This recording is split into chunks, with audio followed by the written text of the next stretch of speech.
ഭാരതത്തിൽ വെറും 1.5% മാത്രം ജനസംഖ്യ പ്രാതിനിധ്യമുള്ള ഭാരത കത്തോലിക്ക സഭയുടെ ആസ്തി അളന്ന് ആശങ്കപ്പെടുകയാണ് ഭാരതത്തിലെ ചില പ്രബല സംഘടനകൾ.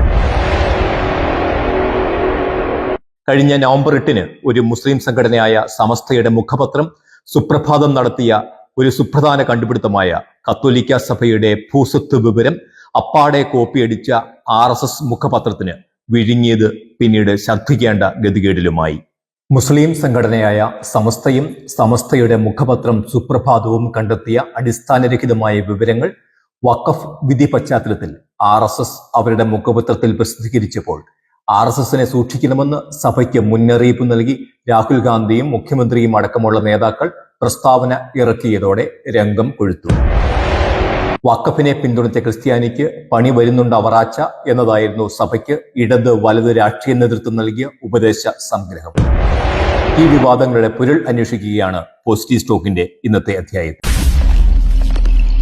കത്തോലിക്ക സഭ കൈവശം വെച്ചിരിക്കുന്നത് 17.29 കോടി ഏക്കർ ഭൂമി എന്ന കണ്ടുപിടുത്തത്തിലെ പൊള്ളത്തരങ്ങളും പൊരുത്തക്കേടുകളും അക്കമിട്ട് നിരത്തുന്നു. 1. ഭാരതത്തിൽ വാസയോഗ്യവും ഉപയോഗയോഗ്യവുമായ 54 കോടി ഏക്കർ ഭൂമിയാണുള്ളത്. അതിൽ 17.29 കോടി ഏക്കർ, അതായത് 35% ഭൂമി 1.5% മാത്രം വരുന്ന കത്തോലിക്ക സമുദായം കൈയടക്കി വെച്ചിരിക്കുന്നു എന്ന് പറയുമ്പോൾ സാമാന്യ ബുദ്ധി കൊണ്ട് തന്നെ ഇതിന്റെ പൊള്ളത്തരം മനസ്സിലാക്കാവുന്നതാണ്. 2. കത്തോലിക്ക സഭയുടെ 17.29 കോടി ഏക്കർ ഭൂമിയും അതിലെ വസ്തുവകകൾക്കും അവർ കൽപ്പിച്ചിരിക്കുന്ന മൂല്യം 20,000 കോടി രൂപ മാത്രം. അതായത് സ്ഥാപനങ്ങൾ ഉൾപ്പെടെയുള്ള ഒരേക്കർ സ്ഥലത്തിന് ശരാശരി 1,157 രൂപ മാത്രം. 1 സെന്റ് ഭൂമി പോലും 1,157 രൂപയ്ക്ക് ഈ നാട്ടിൽ ലഭിക്കുകയില്ല എന്ന സാമാന്യ വിവരം പോലും ഈ ഗവേഷകർക്ക് ഇല്ലാതെ പോയി. 3. 17.29 കോടി ഏക്കർ എന്ന് പറയുന്നത് ദക്ഷിണേന്ത്യൻ സംസ്ഥാനങ്ങളായ കേരളം, തമിഴ്നാട്, കർണാടക, മഹാരാഷ്ട്ര എന്നീ സംസ്ഥാനങ്ങൾ മുഴുവൻ അളന്നാൽ പോലും 17 കോടി ഏക്കറിൽ താഴെ വരികയുള്ളൂ എന്ന സാമാന്യ വിവരം ഈ സർവേക്കാർക്ക് ഇല്ലാതെ പോയി. 4. കത്തോലിക്ക സഭയുടെ സ്ഥാപനങ്ങളുടെ എണ്ണം പറയുമ്പോൾ അതിന് അവലംബിച്ച രേഖകൾ 2012 ഉള്ളതാണ്. ഇന്ന് കേരളത്തിൽ പോലും 10-ലധികം എഞ്ചിനീയറിംഗ് കോളേജുകൾ കത്തോലിക്ക സഭയ്ക്ക് കീഴിൽ ഉണ്ട്. 13 വർഷങ്ങൾക്ക് മുമ്പ് എവിടെ നിന്നോ കിട്ടിയ സ്ഥിതിവിവര കണക്കുകൾ ആധികാരികമായി അവതരിപ്പിക്കുന്നതിനെ പരിഹാസരൂപേണ മാത്രമേ കാണുവാൻ സാധിക്കൂ. 5.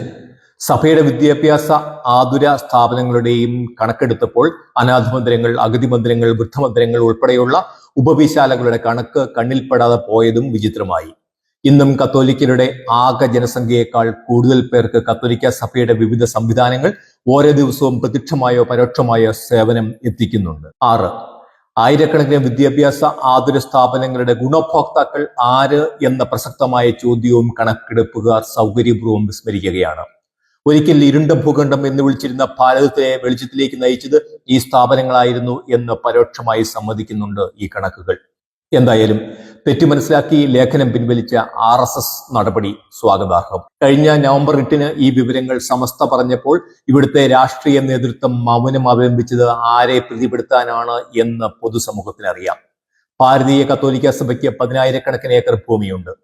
കൃത്യമായ കൈവശ അവകാശ രേഖകളോടുകൂടി കത്തോലിക്ക സഭയ്ക്ക് സ്വന്തമായിരിക്കുന്ന ഈ ഭൂമി ആരുടെയും കയ്യേറിയതോ നീതിരഹിതമായ അവകാശവാദങ്ങൾ ഉന്നയിച്ച് പിടിച്ചെടുത്തവയോ അല്ല.